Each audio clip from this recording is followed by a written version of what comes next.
In this presentation, we're going to prove Theorem 6.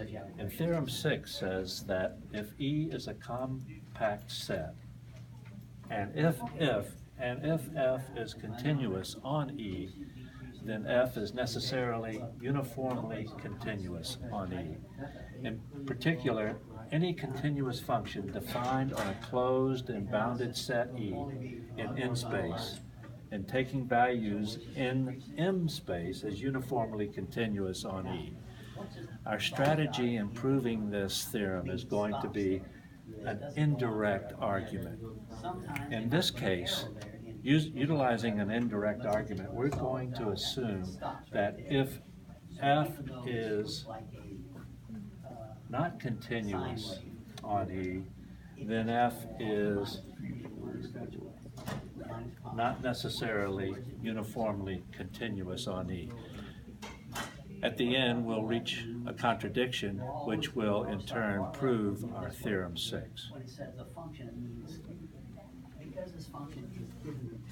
What we need to show is that there is some epsilon greater than 0, such that for any delta greater than 0, there exist points P and Q in E with the distance between the 2 points P and Q less than delta, such that the distance between F of P and F of Q will be greater than or equal to epsilon.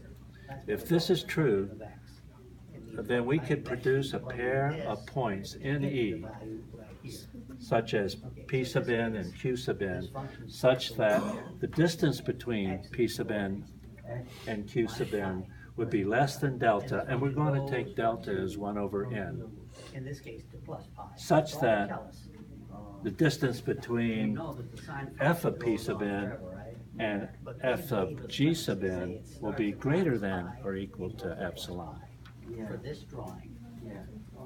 However, because E is compact, Theorem 6, we conclude that the sequence P sub n has a limit point, PO, which belongs to the set E, and a subsequence, P sub n sub k, converging to PO. And since Q sub n are progressively closer to the sequence Q sub n is progressively closer than the sequence P sub n, we would expect that the subsequence Q sub n sub k would also converge to the point PO. Follow me.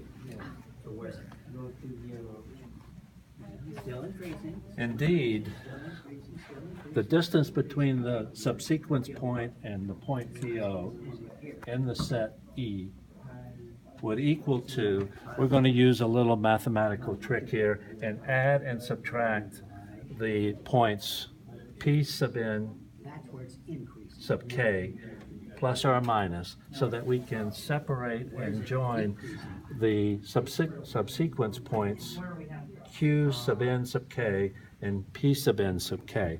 This is nothing more than our delta. And we have this point here between the subsequence point P sub n sub k and the point PO. Well, this is going to be less than 1 over delta, or 1 over n sub k, plus the distance between these 2 points. These 2 points are converging to 0. This is our delta. It's converging to 0. So this expression is converging to 0. But if F is continuous on E, it is convergent preserving. So the limit of the points in our subsequence as k approaches infinity is going to be 0. Now, this is a contradiction with what we had assumed in the beginning. We said that if these 2 points would converge, then they would be greater than 0.